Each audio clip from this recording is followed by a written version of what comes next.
Worst case scenario, it pops a flame out the top and then catches the fuel on fire, and then we have there's fire.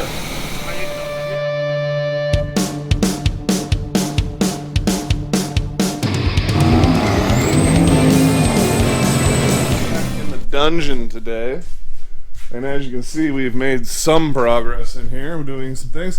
So after building the ladder in here, I realized I hated how the fab area was over here and the tools were over there, and there just wasn't enough space to really use the table. So we had to pull the table off the wall over there to really get to use it to its full potential. And then I had other stuff all throughout the garage that needed places to go. So I think this is going to be our work bay. So we'll be able to bring four-wheelers and side-by-sides and boats and jet skis and whatever else in here. And then we can fix. The fireplace is gonna, we'll figure that out. And then, like I said, we've got our fab area, and then we got a bunch of stuff that needs to find homes. So we need to build some shelving. We need to do a few housekeeping things.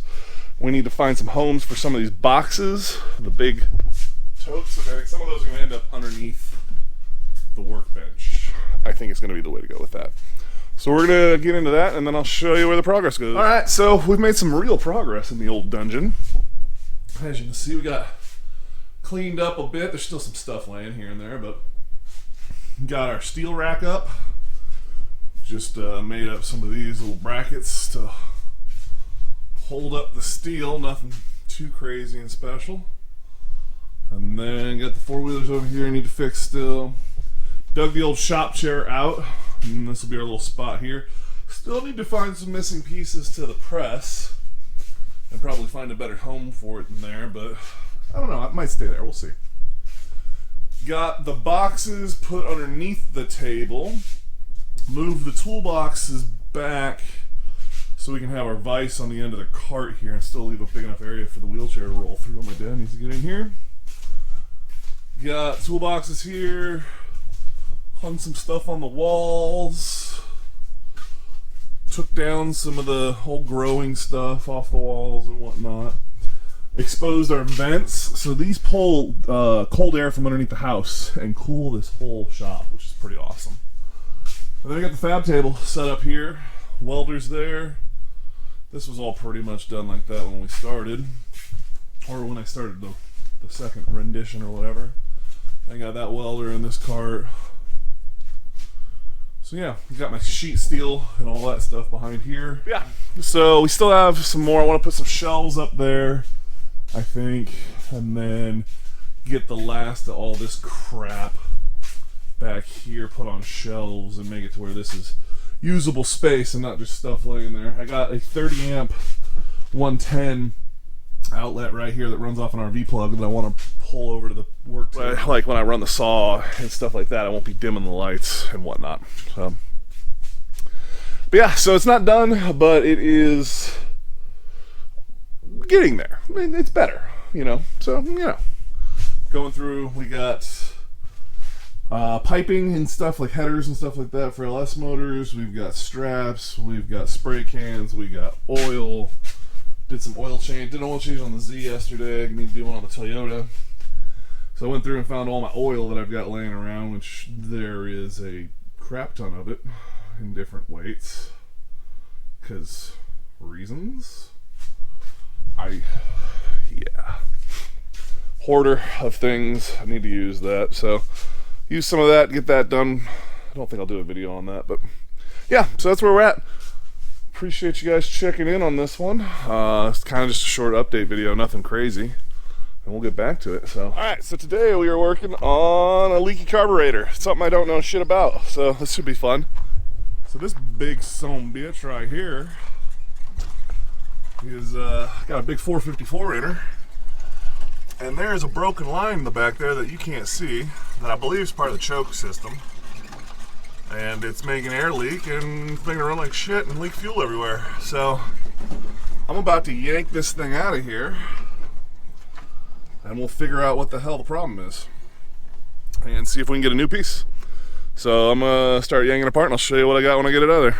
All right, so this is the part that was broken. This goes down into the intake, and I guess fuel goes through it, so it's broken clean off, as you can see. The other part is still hanging on right here, and you can see how it would just go down and then there, and you can see it's been broken for a little bit. So I'm going to take this carb up to the local mechanic shop we know, and we're going to have them rebuild it because, well, he owes my dad a little bit of work, and I don't feel like dealing with it. So I'm going to take the whole thing up there, drop it off, show them what we need, have them get the parts, and then I'll slap her back in there. I got everything pulled out of here, as you can see, and then I covered it all up with some tape, and we're good to go. So pretty quick, not too hard. Go ahead and put my stuff up and run to town. All right, so took the carburetor in, got it rebuilt. We are deleting the heat tube, basically, because you can't get a new one, apparently, because they just don't do it like that anymore. So we're deleting the heat tube, and then we are capping everything off. So right now you can kind of see in there, there's a red, I can show it to you from the other side, a little cap on that bad boy. I've hooked up the fuel line so far. I got the front bolts in, I got to do the back bolts, new gaskets all the way around. So we are moving right along. So take you inside over here, and you can see right there where it's the red cap on the line, and then we're just going to delete that whole setup. So we put a new gasket in so it's capped off, hook up a few lines, and then we got to tune this thing again.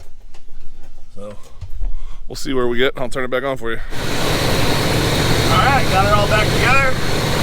No leaks. Everything's running good. No big air leaks. No big air leaks. I kind of want to wait a little bit. Worst case scenario, it pops a flame out the top and then catches the fuel on fire, and then we have there's fire. I didn't know that. Yeah, well, when I had to fix that leak, we made a mess. What do you mean? Idling. It's high idling right now? And normally all I would do is step down on that pedal. Okay, well, you can give it a little pep. That's a little tap on the gas pedal. You know which one's the gas, right? Yep. Yep. More. You gotta put it down, man. There you go. Okay. All right, so that's what I can adjust. Yeah, that's idling high. All right. All right, so apparently it's idling high, so we're gonna try and fix that. So I'll adjust that, and I'll get back to you. All right, so air cleaner is on. I adjusted the idle down just a little bit for him. It's right where he wants it. I think we're running good. That's it. Quick little job for me, not too hard. Especially since how somebody else rebuilt the carb, not me. Sounds way quieter in here. You can shut it off. Yeah, I think she's good. Just needs a road test to make sure, but I like it. So that was a quick one. Appreciate you guys checking in. We'll catch you on the next one.